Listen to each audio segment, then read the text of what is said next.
টান টানা।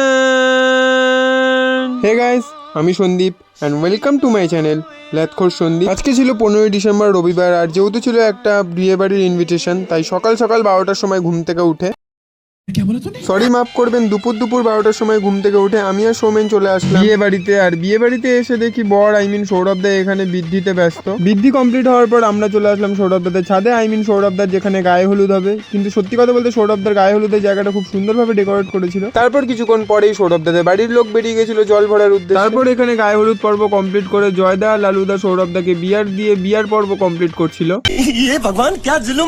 তারপর সৌরভদের ওপর সমস্ত রকম জুলুম দেখে গায়ে হলুদ এবং বিয়ার পর্ব শেষ করে আমরা চলে এসেছিলাম বাড়িতে। আর দেখতে দেখতে সন্ধ্যা হয়ে গেছিল, তাই সৌমেন আর আমি রেডি হয়ে বেরিয়ে গেছিলাম বিয়ে বাড়ি যাওয়ার উদ্দেশ্যে। তো যাই হোক, আমি আর সৌমেনে গাড়ি করে চলে আসলাম আমাদের বাড়ির সবচাইতে নিয়ারেস্ট রেল স্টেশন শ্যামনগরে। আর যেহেতু সৌমেন গাড়ি রেখেছিল 4 নম্বর প্ল্যাটফর্মের পাশের একটা গ্যারেজে, তাই আমরা 4 নম্বর থেকে ওভারব্রিজে করে চলে আসলাম 2 নম্বরে। তারপর 2 নম্বর প্ল্যাটফর্মে এসে মোটামুটি আধ ঘন্টা ওয়েট করার পর আমাদের বেলঘড়িয়াগামী ট্রেন চলে আসলো আধ ঘন্টা পর। তারপর যাই হোক, বেলঘড়িয়া স্টেশনে নেমে দেখি রতনদা আর জিৎ আমাদের জন্য ওয়েট করছিল। তারপর আমরা সবাই মিলে টোটো করে চলে আসলাম ডোনাদিদের বাড়িতে। এটা ছিল বিয়ে বাড়ির এন্ট্রি গেট, আর খুব সুন্দরভাবে ডেকোরেট করেছিল আর্টিফিশিয়াল ফুলগুলো। ব্যাস, তারপর আমি, সৌমেন আর জিৎ মিলে টুকটুক করে হাঁটতে হাঁটতে ডেকোরেশন দেখতে দেখতে ঢুকে গেছিলাম ব্রাইডকে দেখার উদ্দেশ্যে, ডোনাদিকে দেখতে যাওয়ার উদ্দেশ্যে। আর ডোনাদি এখানে খোঁজে বোম হয়ে গেছিল, কারণ আমাদের ঢুকতে ঢুকতে প্রায় 9টা বেজে গেছিল। আর এটা ছিল আজকে আমাদের ব্রাইড ডোনাদি, আর ডোনাদিকে খুবই সুন্দর লাগছে। আর এখানে ব্যস্ত ছিল ডোনাদি একটু গিফট নেওয়ার উদ্দেশ্যে, তাই আমরা বিঘ্নতা না ঘটিয়ে বেরিয়ে গেছিলাম স্টার্টারের খোঁজে। তারপর আমরা এখানে দাঁড়িয়ে দাঁড়িয়ে একটু স্টার্টার খাচ্ছিলাম, চিকেন পকোড়া আর কফিতে চুমুক দিতে দিতে দেখতে পেলাম এখানে চলে এসছে পম্পাদি আর অয়েন্দারা। আর এটা হচ্ছে পম্পাদি, আর ওটা হচ্ছে পম্পাদির হাজবেন্ড মৃণালদা।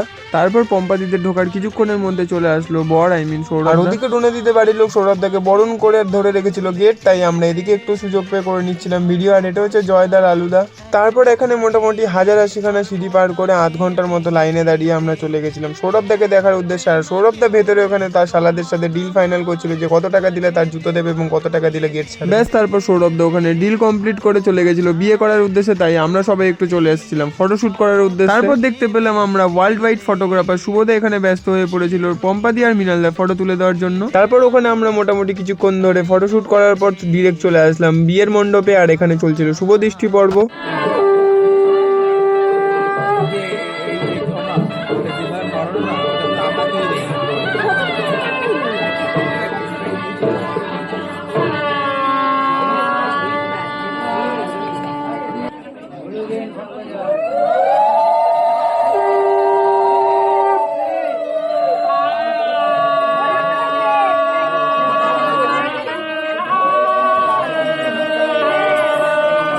ব্যাস, তারপর আর কি যেহেতু বিয়ে দেখা কমপ্লিট, তারপর আমরা চলে আসলাম খেতে। আর খাওয়ার জায়গাটা দেখতে পাচ্ছ কত সুন্দর করে ওয়েল ডেকোরেট করেছিল টুনি লাইট এবং কাপড় দিয়ে। আর এখানে ক্ষুধার্ত অঙ্কনদা কাউকে কিছু না বলে একা একাই খেতে বসে পড়েছিল। তারপর যাই হোক, আমরা মোটামুটি আধ ঘন্টার মতো লাইন সামলে খেতে বসে পড়েছি। তারপর কিছু না খেয়ে আমাদের সবারই পাত মোটামুটি খালি হয়ে গেছিল। জোকসাপাট, এটা ছিল আগের ব্যাচের যারা খেয়ে গেছিল তাদের প্লেট। আর এটা ছিল আজকের মেনু। আর আজকের মেনুতে ছিল radhaballabhi chana masala, fish fry, salad and sauce, plain rice, মুগ ডাল, আলু ভাজা, প্রন, ফুলকপি রোস্ট, দই কাতলা, মটন কষা, চাটনি, পাঁপড়, রসগোল্লা, কালাকাঁদ, কোল্ড ড্রিঙ্কস এবং পান। তারপর মেনু পড়তে পড়তে আমার পাতে পড়ে গেল রাধাবল্লভী আর চানা মশলা। ব্যাস, তারপর আর কি পাতে চানা মশলা আর রাধাবল্লভী পড়তে পড়তে ডোনাদি আর সৌরভদার হাতে হ্যান্ডশেক করে মুখে চালান করে দিলাম। রাধাবল্লভীর পর চলে আসলো ফিশ ফ্রাই। ফিশ ফ্রাইয়ের পর পাতে পড়লো সাদা ভাত, ভেজ ডাল আর হচ্ছে ঝিরি আলু ভাজা। ডাল ভাত খেতে খেতে দেখতে পেলাম একজন দাদা চলে এসেছিল ক্যামেরা নিয়ে ব্লগ বানানোর উদ্দেশ্যে। ব্যাস, তারপর দাদার ব্লগটাকে সাইডে রেখে আমাদের প্লেটে পড়ে গেল দ্য শো স্টপার মটন কষা। সত্যি কথা বলতে মটন কষাটা খুবই সুন্দর হয়েছিল। আমি ভয়েস ওভার দিতে দিতে আবার খিদে পেয়ে গেছিল আমার মটন। আর যেহেতু আমি অনুষ্ঠান বাড়ি লাস্টে 3টা খাবার খাই না, মিষ্টি পাপড় চা, ডোনাদি আমার জন্য স্পেশাল একটা ইউনিক 7-আপের ক্যান রেখে দিয়েছিল। তারপর যাই হোক, আমাদের খাওয়া দাওয়া কমপ্লিট করে উঠতে উঠতে মোটামুটি 12টা বেজে গেছিল। তো 12টা যেহেতু বেজে গেছিল, পম্পাদি আর মৃণালদা এদিকে বাড়ি চলে যাচ্ছি। আর এদিকে মোটামুটি আমরা কিছুক্ষণ আড্ডা মারার পর প্রায় 1:30টা বেজে গেছিল, তাই আমি, সৌমেন, রোহিতদা, রতনদা, ডোনাদি আর সৌরভদাকে টাটা বলে বাড়ির দিকে বেরিয়ে গেছিলাম। তো চলো টাটা, দেখা হচ্ছে নেক্সট ব্লগে। ভিডিওটা ভালো লাগলে অবশ্যই লাইক কমেন্ট শেয়ার করে দিও। আর রিসেপশনের ব্লগটা সবার আগে দেখার জন্য তোমরা কষ্ট করে পারলে একটু সাবস্ক্রাইব বাটনটা টিপে দিও। Till then stay safe and stay happy.